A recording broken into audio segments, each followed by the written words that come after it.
Hello good morning student. तो welcome to my YouTube channel. तो हम जो बात कर रहे थे, हम बात कर रहे थे साइमल्टेनियस लीनियर इक्वेशंस पे बात कर रहे थे, उसके सॉल्यूशंस के लिए बात हो रही थी। तो उसमें हमने साइमल्टेनियस के बारे में बता दिया था, लीनियर इक्वेशन के बारे में बता दिया था। आज हम उनके सॉल्यूशन पे बात करेंगे, कैसे सॉल्यूशन होगा, किस तरीके से। तो सबसे पहले हम रिपीट करते हैं कि हमारी जो लीनियर इक्वेशन होती है उसका जो सिस्टम होता है वो कैसे होता है। तो देखो, लेट द इक्वेशंस हमने लेट की, वो कौन कौन सी, a11 x1 plus a12 x2 plus a13 x3 plus dot dot a1n xn बराबर b1।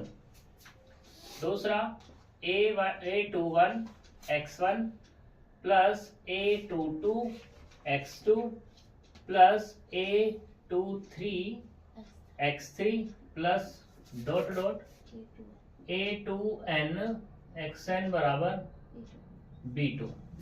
ऐसे हमने तीसरा ले लिया a31 x1 a32 x2 a33 x3 plus dot dot a3n xn बराबर b3। ऐसे हम बहुत सारी ले सकते हैं इक्वेशंस, जितनी चाहो उतनी। तो मैंने क्या ले ली, एक फिक्स की m इक्वेशन ली, am1 x1 am2 x2 plus am3 x3 plus dot dot amn xn बराबर bm। ये हमारे पास इक्वेशंस है, कितनी, m इक्वेशंस है। यहाँ पे जो टोटल वेरिएबल होंगे, टोटल वेरिएबल्स वो होंगे कितने, n, क्योंकि xn तक जा रहा है। ठीक, टोटल इक्वेशंस जो होंगी वो होंगी कितनी तुम्हारी, m। एंड जो ये है हमारे पास a11 a12 dot dot a1n a कितना a21 डॉट डॉट कहाँ तक गए हैं, amn तक गए ये। ठीक, फिर हमारे पास ये b1 b2 भी है, b1 b2 डॉट डॉट कितने bm और कॉन्स्टेंट्स। ये सारे के सारे क्या है यहाँ पर, कॉन्स्टेंट्स हैं। यहाँ तक कोई दिक्कत। अब इसे सोल्व करना है, तो सोल्व करने के लिए हमें इसे, ये जो हमारे पास इक्वेशन दी हुई है, इसे मैट्रिक्स फॉर्म में कन्वर्ट करना पड़ेगा। Now convert into matrix form. इसे अगर मैं मैट्रिक्स फॉर्म में कन्वर्ट कर लूं तो ये क्या बनेगी मेरी, ये बनेगी ax बराबर b, ax बराबर b, वेयर a बराबर कितना होगा यहाँ पर, ये होगा तुम्हारा a11 a12 dot dot a1n a21 a22 dot dot a2n। कहां तक जाएंगे, am1 am2 dot dot amn। ये हमारे पास हो गई। बात करते हैं x की, तो x बराबर कितना होगा, ये होगा x1 x2 dot dot xn और उसका ट्रांसपोज। ट्रांसपोज का मतलब क्या है, ये कॉलम वाइज है ये। ठीक है, ऐसे तुम्हारे पास किसकी बात करते हैं, b की। तो b भी क्या होगा तुम्हारे पास, b1 b2 dot dot bm। ये क्या है, इसका भी ट्रांसपोज है। इसके साइज की बात करूं तो ये कितना होगा, m इंटू n का। अब ये मेरा ट्रांसपोज है, तो ये कितना होगा हमारे पास, ये होगा n इंटू 1 का, और ये कितना होगा m इंटू 1 का।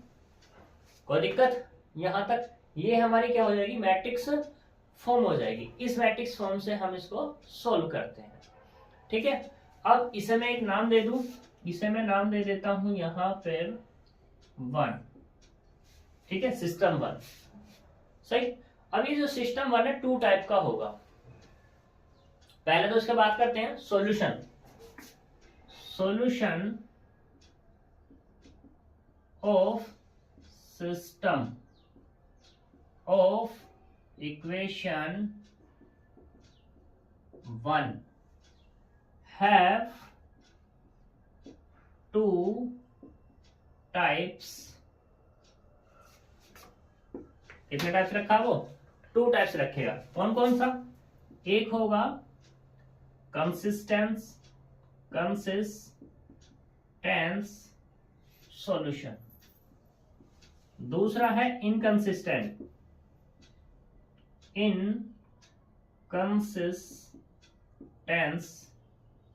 सॉल्यूशन। यहां तक कोई प्रॉब्लम? बताओ।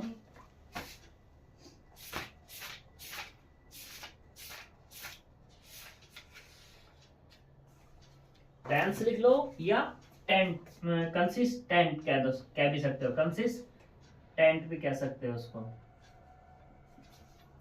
दोनों ही सही हैं, ठीक है। अब बात करते हैं कंसिस्टेंट और इनकंसिस्टेंस के बारे में। अगर देखो हमारे पास, इसमें बात करते हैं इफ कंसिस्टेंट सॉल्यूशन नहीं आएगा, कंसिस्टेंट सिस्टम आता है। ये consistent and inconsistent, consistent and inconsistent लिख दो। या ऐसा कह सकते हैं हम इसको, हम थोड़ा सा चेंज भी कर सकते हैं। इस इक्वेशन वन को कह सकते हैं सॉल्यूशन की जगह system of equation have 2 types. इसे हटा दो, सॉल्यूशन हटा दो इसका। ये सिस्टम है, system of equation 1 have 2 types, एक तो कंसिस्टेंट और एक कैसी? इनकंसिस्टेंट। अब बात करते हैं कि कंसिस्टेंट क्या होगी, इनकंसिस्टेंट क्या होगी, इसके बारे में बात करते हैं। कि देखो if solution exist then consistent। अगर सॉल्यूशन एग्जिस्ट होगा तो क्या होगी? कंसिस्टेंट होगी। अगर सॉल्यूशन एग्जिस्ट नहीं होगा, if solution does not exist, तब कैसी होगी तुम्हारी ये? इनकंसिस्टेंट होगी। यहां तक कोई दिक्कत? कभी कभी वैसे तुम्हारे यहां तक पूछा नहीं जाएगा, लेकिन जैसे ही हम हायर लेवल की तरफ चलते हैं तो एक सिस्टम ऑफ इक्वेशन देता है, पूछता है कंसिस्टेंट और नॉट कंसिस्टेंट या इनकंसिस्टेंट, ठीक। तो उसमें क्या पूछ रहा होगा तुम्हारा? वो ये पूछता है कि ये जो हमारे पास सिस्टम हमने दिया है, क्या इसका सॉल्यूशन तुम्हारे पास एग्जिस्ट है या नहीं है। क्लियर इतनी बात? तो वो वाली चीज है यहाँ पर। जैसे कि मैं एक एग्जांपल ले लूं यहाँ पर मैं ले लेता हूं x प्लस वाई बराबर कितना? 1। दूसरा ले लेता हूं x माइनस वाई बराबर कितना? 2। ठीक, एक एग्जांपल लिया मैंने x प्लस 1 बराबर x प्लस वाई बराबर 3, और दूसरा लिया मैं 2x प्लस 2y बराबर कितना? 3। ये ले लिया मैंने, ठीक है। ये सिस्टम है पूरा का पूरा, ये भी सिस्टम है और ये वाला भी क्या है तुम्हारा? सिस्टम है। तो ये बताओ किसका सॉल्यूशन तुम फाइंड कर सकते हो? क्या दोनों का सॉल्यूशन फाइंड कर सकते हो या एक का सॉल्यूशन फाइंड कर सकते हो? देखो इस वाले को देखो, दोनों को जोड़ दोगे तो कितना मिलेगा? 2x बराबर कितना? 3। x बराबर कितना हो गया? 3/2 मिल गया। y बराबर की अगर मैं बात कर दूं तो y बराबर 1 माइनस 3/2 बराबर माइनस के 1/2। x और y की वैल्यू फाइंड हो गई, तो क्या हो गया? यहां से हमारा ये वाला हो जाएगा कंसिस्टेंट, ठीक है। अब इस वाले की बात करते हैं, इसको देखना जरा। यहाँ पे इसको मैं x प्लस वाई 2 कॉमन दोनों से, तो कितना है? 3। x प्लस वाई बराबर कितना? 3/2। एक तो दिया x प्लस वाई बराबर 3 और दूसरा क्या दिया? x प्लस वाई बराबर 3/2। क्या ये बात सही है? नहीं। एक में तो तुम कह रहे हो जी क्या है? 3 है इसकी वैल्यू, एक में कह रहे हो क्या? 3/2 है। तो ऐसे जब भी मिलते हैं तो ये क्या कहलाते हैं तुम्हारे? इनकंसिस्टेंट। क्लियर इतनी बात यहाँ तक? कोई प्रॉब्लम? अब हम चैप्टर की तरफ चलते हैं। चैप्टर में हमारा क्या है? चैप्टर में हमारे पास है 2 टाइप्स के सॉल्यूशन। ये चीज तो यहाँ पे पूछी नहीं गई है, बस कभी कभी इसके बारे में पूछता है इनकंसिस्टेंट है या कंसिस्टेंट है, और उसे क्वेश्चन अगर बनाना है तगड़े वाला तो वो 15 नंबर में क्वेश्चन बनाएगा। क्वेश्चन में यही कहेगा, एक सिस्टम ऑफ इक्वेशन देगा, सबसे पहले वो पूछेगा उसमें ये कंसिस्टेंट इनकंसिस्टेंट, अगर कंसिस्टेंट है तो उसका सॉल्यूशन के बारे में बात करेगा, ठीक है, और सॉल्यूशन जब वो पूछेगा तो सॉल्यूशन कैसा होगा उसके बारे में बात करेगा वो। यहां तक कोई प्रॉब्लम है? ठीक है, अब बात करते हैं ये जो हमारे पास सिस्टम है, सिस्टम, सिस्टम बोलोगे सिस्टम, ठीक है ना, तो इसमें क्या हो जाएगा, ये 2 टाइप से होता है, और ये 2 टाइप से जब होता है तो ये 2 टाइप से कैसे होता है, एक होता है होमोजीनियस और एक होता है non homogeneous. Homogeneous system of equation क्या होगा, अगर हमारे पास वेरिएबल्स, जितने भी इसके पास वेरिएबल हैं, सभी वेरिएबल की पावर तो पहले क्या होनी चाहिए, 1 होनी चाहिए, वो तो ऑब्वियसली सी बात है, ठीक है। यहां पे दिया हुआ है हर एक इक्वेशन में राइट हैंड साइड, ठीक है, तो राइट हैंड साइड में कैसा, राइट हैंड साइड में क्या है, b1 b2 b3 bm, ये दिए हुए हैं। क्या राइट हैंड साइड में हमारे पास वेरिएबल है? नहीं है। और उससे पहले एक होता है होमोजीनियस। होमोजीनियस क्या हो, जो सभी जगह पर क्या हो, समान हो, ठीक है। तो तुम ऐसा भी समझ सकते हो, वैसे तो मैं एक डेफिनेशन की अगर तुम्हें जनरल बात कर दूं, क्या देंगे कि राइट हैंड साइड अगर 0 तो क्या होगा तुम्हारा, ये होमोजीनियस हो गया, ठीक है। बट इसे थोड़ा सा समझो डीपली, इसमें क्या है कि होमोजीनियस होता क्या है, सबसे पहले उसके बारे में। तो होमोजीनियस होगा, तुम कोई भी चीज ले लो, जैसे कि मान लो तुमने क्या लिया है, हम बात करते हैं एक पिज्जे की बात कर लेते हैं, ठीक है। तो पिज्जा तुम जब खाने जा रहे हो तुम लोग, तो मान लो तुमने एक पिज्जा लिया 4 बच्चों ने, और 4 में से क्या हो गया, 4 में से उसके 4 ही पीस किए। अब 4 पीस करने के बाद ऐसा हो सकता है कि शीतल के पास ज्यादा चला जाए, ठीक है, तो आयुषी के पास क्या हो जाएगा, वो कम हो जाएगा, तो ये दोनों की दोनों लड़ने लगेंगी। तो जब यहाँ पे लड़ने लगेंगी तो इसमें क्या हो गया, ये होमोजीनियस चीज, मतलब ये पिज्जा जो है होमोजीनियस नहीं है।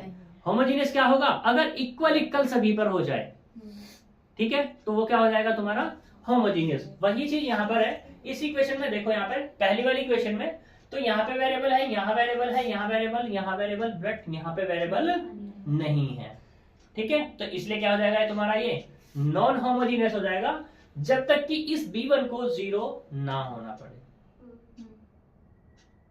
अगर b1 0 हो गया तुम्हारा, मान लो सपोज करो तुम्हारा b1 0 हो गया 0, तो इसके मल्टीपल में क्या ले लो, हमें क्या फर्क पड़ रहा है, मल्टीपल में 0 के कुछ भी ले लो, लेकिन अब तो ये इसके जैसा दिखने लगा ना, इसकी हर एक टर्म्स के जैसा दिखने लगा, बेशक मल्टीपल में 0 है, तो ये क्या हो जाएगा तुम्हारा होमोजीनियस।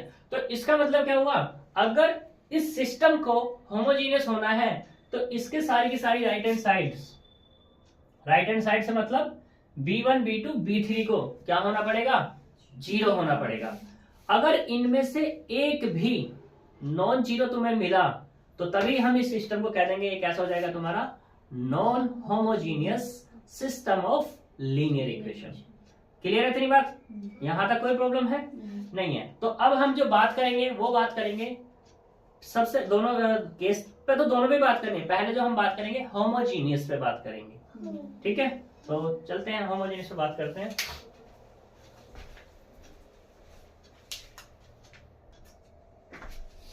तो देखो अब इसके सॉल्यूशन पे बात करते हैं, तो यहां पे हम हेडिंग डाल देंगे होमोजीनियस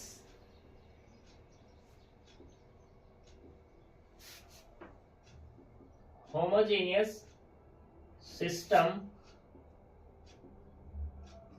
ऑफ लीनियर इक्वेशन, ठीक है। तो यहां पे इक्वेशन कैसी हो जाएंगे, अभी हमारे पास ये भी 0 हो जाएगा, ये 0 हो जाएगा, ये 0, ये सारे के सारे कैसे हो जाएंगे हमारे पास, 0 हो जाएंगे। क्लियर है बात, ठीक। ये सारी चीज तो वही रहनी है यहाँ पर, बस इसमें क्या कह सकते हैं, एंड लगा देंगे यहाँ पे कि एंड ऑल bi से मतलब b1 b2 b3 आर 0। कोई दिक्कत है तक नहीं है। अब यहाँ पे इसकी बात करूं, मैट्रिक्स कैसी बनेगी हमारे पास, तो इस मैट्रिक्स में कैसा आ जाएगा, यहाँ पे ये सारे के सारे 0 0 0 डॉट डॉट 0 आ जाएंगे। कोई प्रॉब्लम यहाँ तक नहीं। अब इसके सॉल्यूशन पे बात करनी है कि इसका सॉल्यूशन कैसे होगा, मोस्ट इंपोर्टेंट है, सारी चीजें हैं, अब काम तुम्हारा यहीं से स्टार्ट होता है। दूसरी चीज, इसे बड़े आसान से अच्छे तरीके से समझना, क्योंकि जो नॉन होमोजेनियस का केस है बिल्कुल डिट्टो इसी पे डिपेंड है, थोड़ा सा चेंजेस है बस।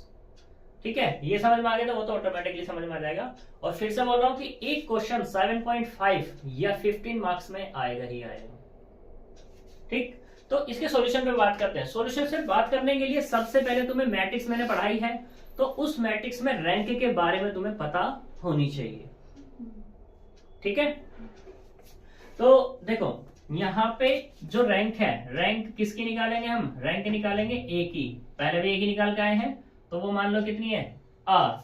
जो हमारे पास है टोटल नंबर ऑफ वेरिएबल्स, वो कितने हैं हमारे पास, वो है n, हमेशा उसको n से डिफाइन करना है यहाँ।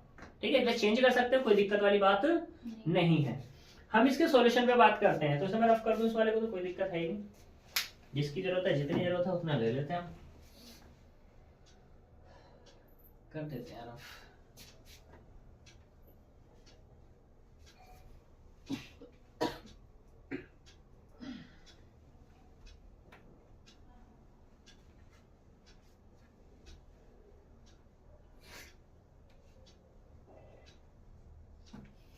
तो देखो solution of homogeneous system of linear equation का।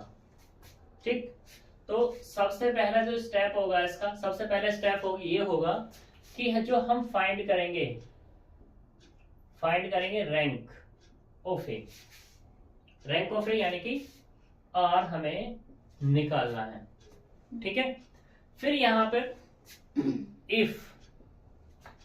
इफ रैंक यानी कि आर क्या हो जाए तुम्हारे, किसके, आर अगर बराबर है किसके, एन के, यानी कि रैंक और वेरिएबल आपस में बराबर हैं। ठीक है, तो उस केस में देन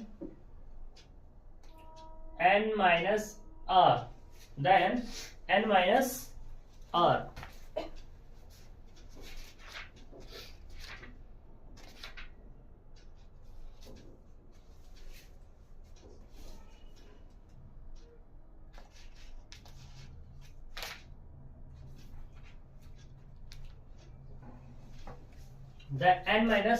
मतलब कितना हो जाएगा, 0 हो जाएगा। ठीक है, लीनियर इंडिपेंडेंट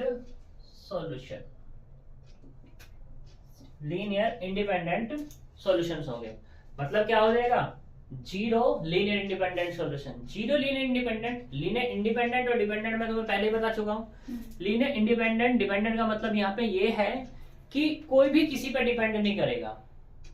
ठीक है, कोई भी क्या होगा, किसी पे डिपेंड नहीं करने वाला। इफ आर लेस किससे है, एन से, then n minus r linear independent solution. यहां तक कोई दिक्कत, इंडिपेंडेंट ही है, हाँ आएगा इतना ही। यहां देखो ना क्या बात है, एन माइनस आर, का मतलब ये क्वेश्चन में ही मैं तुम्हें समझा दूंगा, बस यहाँ पे इतनी चीज देख लो। दूसरी चीज, इस वाले केस में अगर मैं बात करूं यहाँ पे लीनियर इंडिपेंडेंट सॉल्यूशन से मतलब यहाँ पर जाएगा, इसको हम ऐसे ही बोल सकते हैं ट्रिवियल सॉल्यूशन।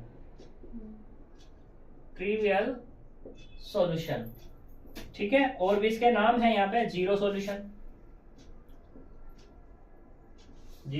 भी नाम है, नल सॉल्यूशन भी नाम है इसका, नल सॉल्यूशन। कोई प्रॉब्लम यहाँ तक? एक क्वेश्चन देखो, उससे सारी चीजें क्लियर हो जाएंगी। और इसमें कह सकते हैं n minus r linear independent solution, और ऐसे भी कह सकते हैं कि इनफाइनाइट सॉल्यूशन।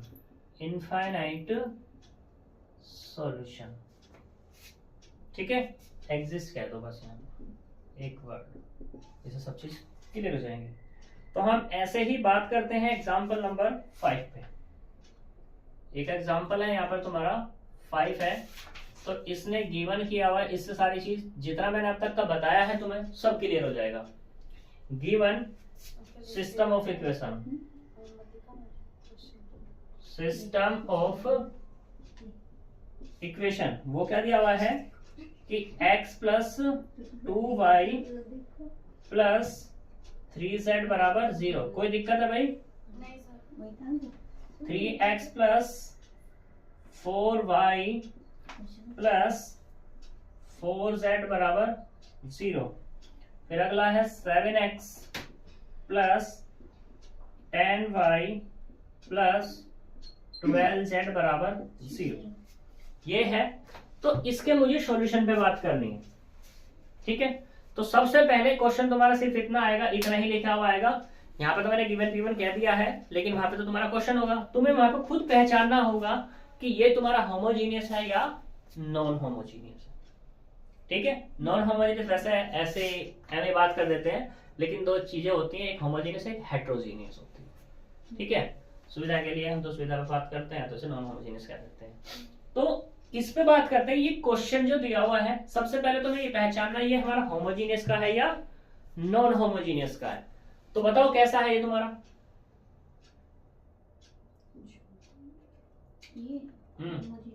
होमोजीनियस कैसे पता लगा? क्योंकि इसकी राइट हैंड साइड सारी की सारी क्या है? 0 है। ठीक है, तो सॉल्यूशन पे कर लेते हैं बात यहां से। Given system of linear equation is homogeneous। पूरा नहीं लिख रहा। ठीक है, तो ये कैसा होगा तुम्हारा? होमोजेनियस होगा। अब इसे किसमें कन्वर्ट करना है? मैट्रिक्स फॉर्म में।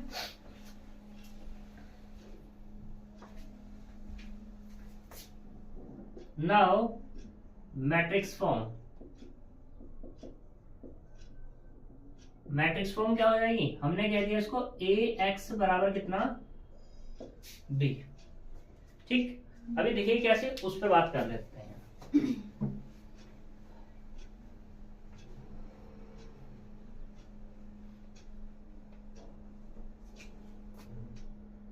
तो देखो ये है हमारे पास, इसको मैं ऐसे लिख सकता हूं कितना?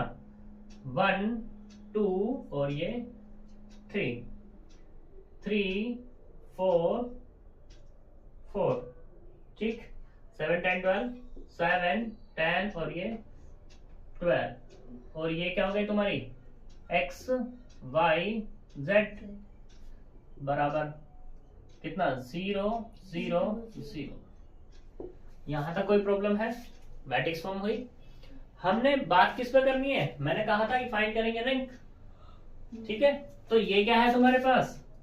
a है, ये वाला क्या है तुम्हारे पास? x है, और ये वाला तुम्हारे पास क्या है? b है। ठीक है, मैं स्टार्टिंग से भी लेके चल रहा हूँ, ये 0 लेके चलते हैं। ये इसको पता क्या लेके चलते हैं? ये लेके चलते हैं ये कि ax बराबर 0। ठीक है, मैंने कह दिया ax बराबर b, b को 0 कह दो, क्या दिक्कत है? कोई प्रॉब्लम थोड़ी ना है। तो ये हो गया। नाउ अब इसको सॉल्यूशन के लिए तुम्हें पूरा का पूरा प्रीवियस मैट्रिक्स लगेगा। पूरा का पूरा प्रीवियस मैट्रिक्स कैसे लगेगा? वो देखो 1 2 3 3 4 4 7 10 और ये 12। ये हमारे पास 3/3 की मैट्रिक्स है A। कोई प्रॉब्लम? इसे मुझे क्या करना पड़ेगा? एक्लन फॉर्म में कन्वर्ट करना है, हमेशा एक्लन फॉर्म में कन्वर्ट करना है। तो एक्लन फॉर्म क्या होगी तुम्हारी? ये तुम्हारा डायगोनल, इससे नीचे सारे के सारे एलिमेंट क्या करने हैं? 0 करने हैं। 0 कैसे होंगे?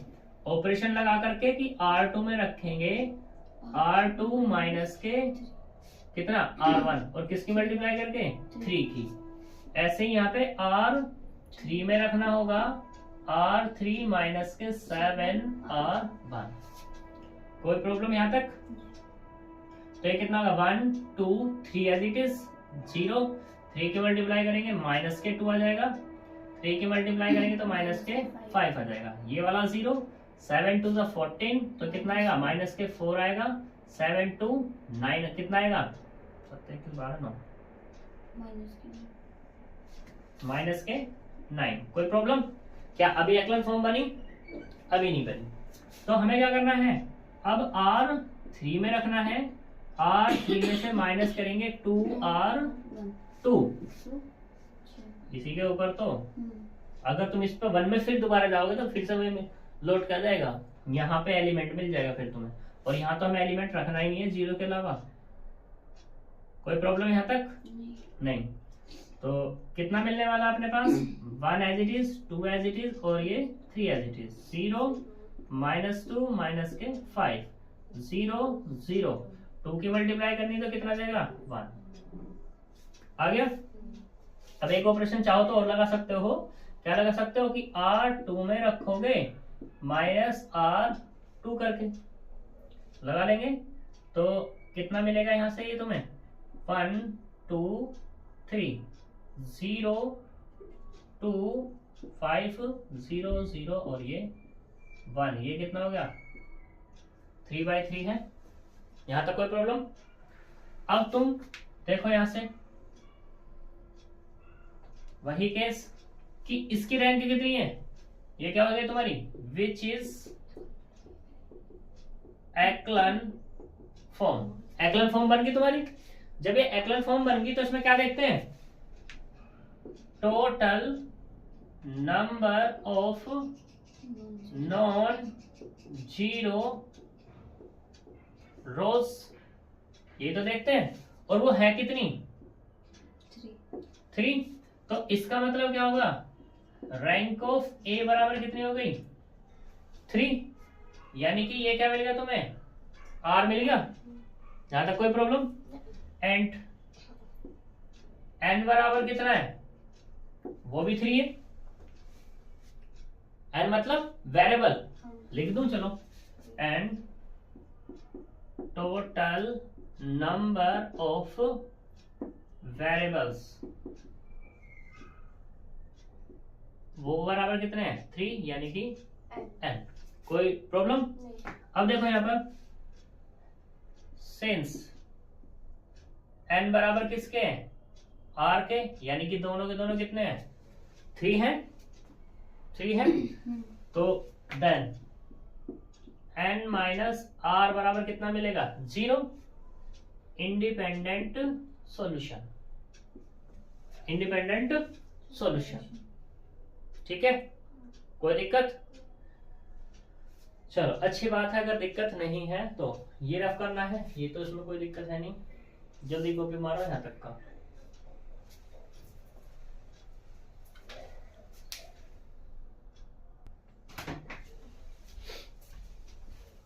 तो देखो आगे बात करते हैं।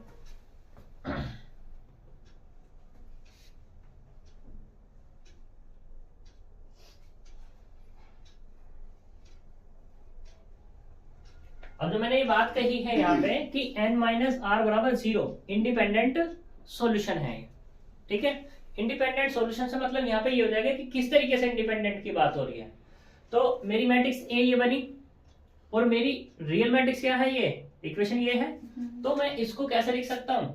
ऐसे नहीं लिख सकता। अब क्या कि 1 2 3 0 2 5 0 0 और ये 1, और यहाँ पे कितना? ये x y z equals to, तो कितना है? 0 0 0। कोई प्रॉब्लम नहीं। तो इसको हम कैसे लिख सकते हैं? x plus 2y plus 3z बराबर 0। फिर से वही जो मैट्रिक्स फॉर्म कन्वर्ट की थी, linear equation system of equation matrix में कन्वर्ट की थी, हम मैट्रिक्स को लीनियर में कन्वर्ट कर रहे हैं। यहां से कितना आएगा? 2y प्लस 5z बराबर 0, और ये वाला कितना आएगा? z बराबर 0। मैट्रिक्स का फायदा ये हुआ कि एक की वैल्यू हमें मिल गई। अब तुम आसानी से फाइंड कर सकते हैं। इसे डाल दो 1, इसे डाल दो 2 और इसे डाल दो 3। अब किससे बात करो? बाय 2 एंड 3 से। तो 2y प्लस 5 इंटू 0 बराबर 0। तो यहां से कितना मिला? 2y बराबर 0। तो y की वैल्यू कितनी मिल गई? 0। Values of y and z using in किस में? 1 में। तो यहां से कितना? x प्लस 2 इंटू 0 3 इंटू 0 बराबर 0। तो x बराबर में कितना हो गया? 0। तो यहाँ से x की वैल्यू कितनी है? 0, y भी कितना मिला? 0, और z भी कितना मिला? 0। कोई प्रॉब्लम? अब मैंने जो बात की थी ट्रिवियल सॉल्यूशन, नल सॉल्यूशन और जीरो सॉल्यूशन, वो पता क्यों बोले जा रहे हैं? वो इसलिए बोले जा रहे हैं क्योंकि यहाँ पे सारी की सारी वैल्यूज क्या है तुम्हारी? 0। ठीक है, तो यहाँ पे तुम अपनी सुविधा के लिए बना सकते हो कि सिंस, वैसे तो वो चीज इसी में थी, लेकिन एक नोट पॉइंट बना के तुम लिख सकते हो कि if all variables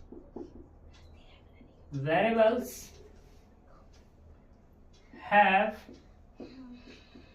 values 0 only, then this solution is said to be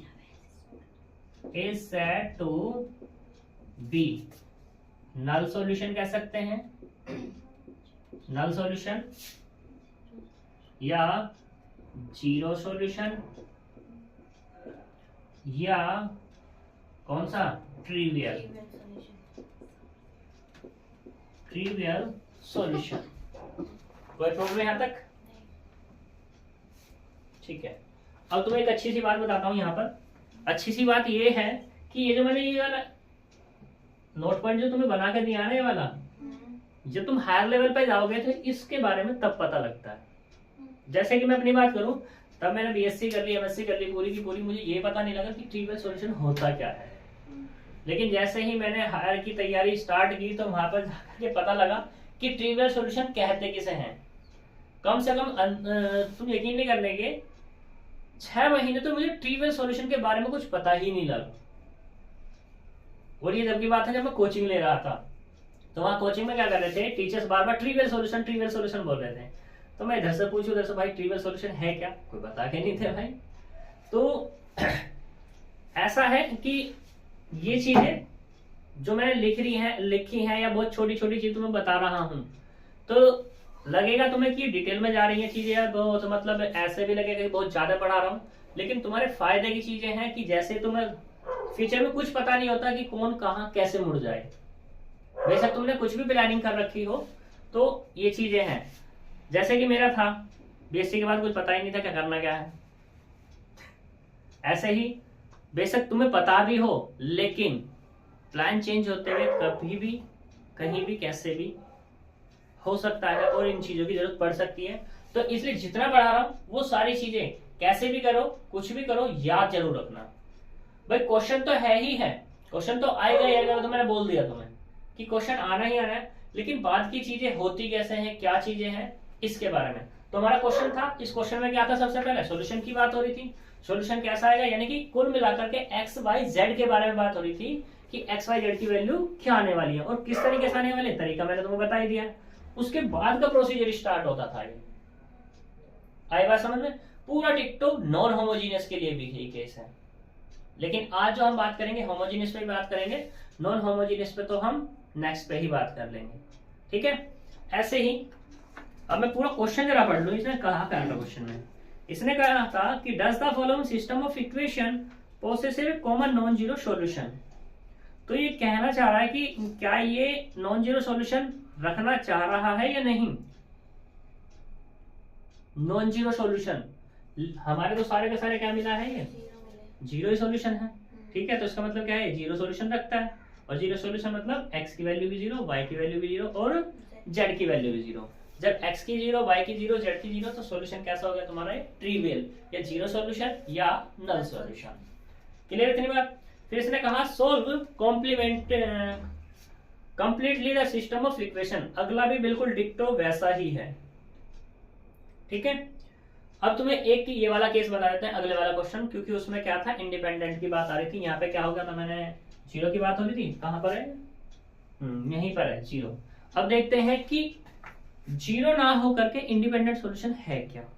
ठीक है, करो जल्दी से फटाफट।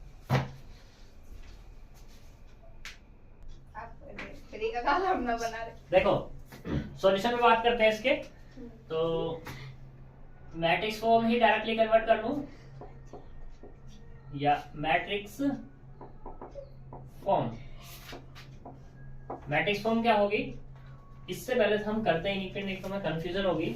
देखो तरीका ये है कि इसको करने का सबसे पहले ये इक्वेशन डायरेक्टली एक लाइन में लगा लो तो तुम्हें ज्यादा फायदा हो जाएगा, तुम्हें ज्यादा सुविधा होगी। 2x minus Y plus 4z बराबर 0, x minus 11y plus 14z बराबर 0।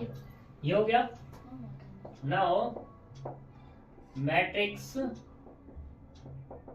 फॉर्म, मैट्रिक्स फॉर्म क्या होगी हमारे पास, वो होगी 1 2 1 3 -1 -11 -2 4 और ये 14।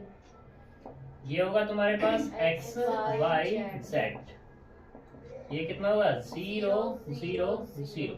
यहां तक कोई प्रॉब्लम है नहीं ना। ये तो पता ही है हमें कि ये कितना होगा, ये है हमारा a, ये हमारा क्या है x है, और ये वाला क्या है हमारा b है। ठीक, तो a बराबर, इस पे बात करेंगे, इसको एक्लन फॉर्म में कन्वर्ट करेंगे। 1 3 -2 2 -1 4 1 -11 14। ऑपरेशन लगाओ तो क्या लगाना है, R2 में रखना है R2 - 2 R1, R3 में रखना है R3 माइनस के R1। कोई प्रॉब्लम, तो ये था, ये दे जाएगा 1 3 -2, ये वाला कितना 0, 2 3 6 माइनस के 7, 2 2 4 यानी कि 8, ये वाला 0, ये वाला कितना होगा माइनस के, माइनस होगा प्लस होगा, माइनस के 14, और ये वाला कितना होगा प्लस के 16। कोई प्रॉब्लम नहीं। अब R3 में रखना है R3 माइनस 2 की मल्टीप्लाई कर दो किसमें, R2 में रखे, 2 में 1 तो भूल ही जाओ भैया, पहला ऑपरेशन लगाया इसलिए जाता है क्योंकि 1 भूल जाओ। 1 तो तुम्हें तब याद रहेगा जब तुम्हें ये आइडेंटिटी या नॉर्मल फॉर्म में कन्वर्ट करनी होगी, ठीक है, या इनवर्स में कन्वर्ट करना होगा, तब तुम्हें याद आएगी 1 की फिर से। सही, एक्लन फॉर्म में एक बार के बाद दोबारा 1 की याद नहीं आएगी, R1 की, 1 की नहीं, R1 की। तो यहां से कितना आएगा, ये वाला 1 3 और ये 2, वो भी कैसा माइनस के, ये एज इट इज रहने वाला है 0 माइनस के 7 8 0 0 0 3 × 3। ये क्या हो गई तुम्हारी, विच इज एक्लन फॉर्म। ठीक है, अब देखो here total number of non zero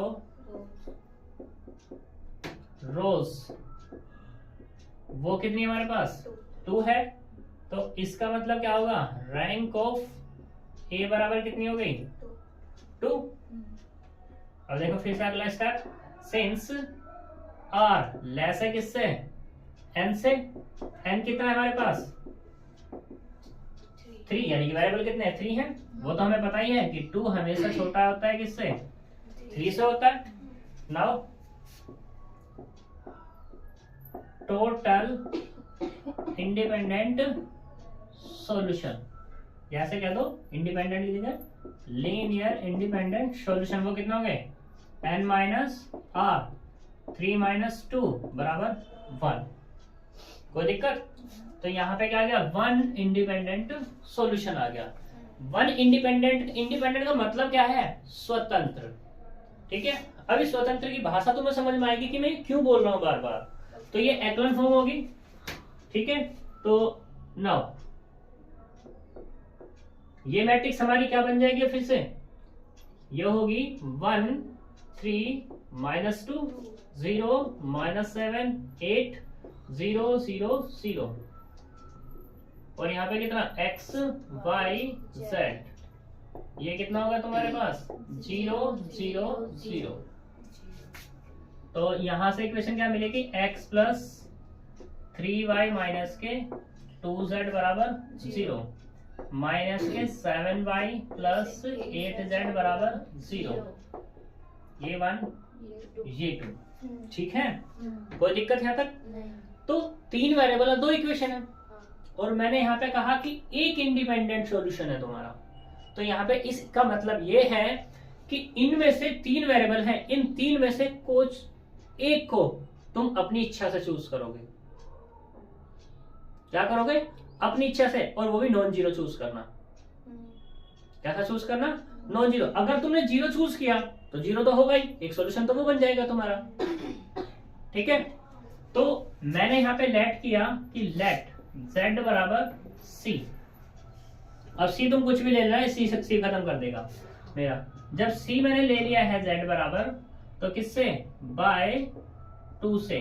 by 2 कितना? माइनस के 7y प्लस के 8c बराबर 0। तो यहां से 7y बराबर कितना आएगा? 8c, और यहां से y की वैल्यू अगर बात करूं तो 8c अपॉन 7। कोई problem? Values of y and z using in किस में? 1 में। तो x plus 3 into 8c upon 7 minus के 2c बराबर 0। तो यहां से x प्लस 24c माइनस के 14c अपॉन 7 बराबर 0। तो x की जो वैल्यू मिली है 10c अपॉन 7। ठीक है, x y z हो गए हमारे पास। और ये क्या है? इफ कह देना यहां पर, if c does not equals to 0 then it is solution, then its solution is non trivial। अगर c 0 हो जाए तो कैसा हो जाएगा तुम्हारे पास? ये ट्रिवियल। और अगर c 0 नहीं होगा तो हर केस में कैसा आएगा तुम्हारा? ये नॉन ट्रिवियल। नॉन ट्रिवियल क्यों आएगा? क्योंकि x ना तो x 0 होगा। तो देखो ये हमारा सॉल्यूशन आया। इस सॉल्यूशन में क्या होगा? हमने z बराबर क्या लिया? c मान के चले। तुम a मान सकते हो, b मान सकते हो, c मान सकते हो, कोई दिक्कत वाली बात नहीं है। जो तुम्हारा मन करे वो मान लो। ठीक है, अब हमने जैसे ही हमने z को c माना तो मुझे यहाँ से y मिल जाएगा बाई 2 से, वो भी c की फॉर्म में होगा। फिर मुझे 1 से क्या मिल जाएगा? x मिल जाएगा, वो भी c की फॉर्म में होगा। अब इस c पे रेस्ट्रिक्शंस है। इस c पे रेस्ट्रिक्शंस ये है कि तुम लेना क्या चाहते हो, लेकिन c तुम कुछ भी ले सकते हो। तो इसलिए यहाँ पे जब तुम c कुछ भी लोगे तो इनफाइनाइट सॉल्यूशन कैसे होंगे? इसके एग्जिस्ट होंगे। और मैंने वही तुम्हें बताया था दूसरे केस में कि इसके इनफाइनाइट सॉल्यूशन एग्जिस्ट होंगे। अब इसमें भी यहाँ 2 केस बन जाएंगे। अगर तुमने c 0 ले लिया तो ट्रिवियल सॉल्यूशन मिल जाएगा तुम्हें, और c तुम 0 नहीं ले रहे, कुछ भी ले रहे हो अपनी इच्छा से, तो हमेशा कैसा मिलेगा तुम्हें? ये नॉन ट्रिवियल सॉल्यूशन मिलेगा। क्लियर इतनी बात? तो ये 2 ही टाइप के क्वेश्चन है तुम्हारे यहाँ पर। जब जितने एग्जाम्पल इसमें दिए हुए हैं वो तुम कर लेना, और ये अच्छे से कर लेना, क्योंकि नेक्स्ट जो टॉपिक है इसी पे डिपेंड है। बिल्कुल डिक्टो वही है, छोटा सा चेंजेस है बस। वो भी किसका? डेफिनेशन का। x की वैल्यू में 24 है ना? अच्छा ठीक है, कोई दिक्कत है तक? सही, वो तो c पे डिपेंड कर जाएगा। c नेगेटिव पॉजिटिव जो लेना चाहो। तो मिलेंगे नेक्स्ट टॉपिक के साथ। ठीक है, तो मिलते हैं नेक्स्ट वीडियो में। Bye bye.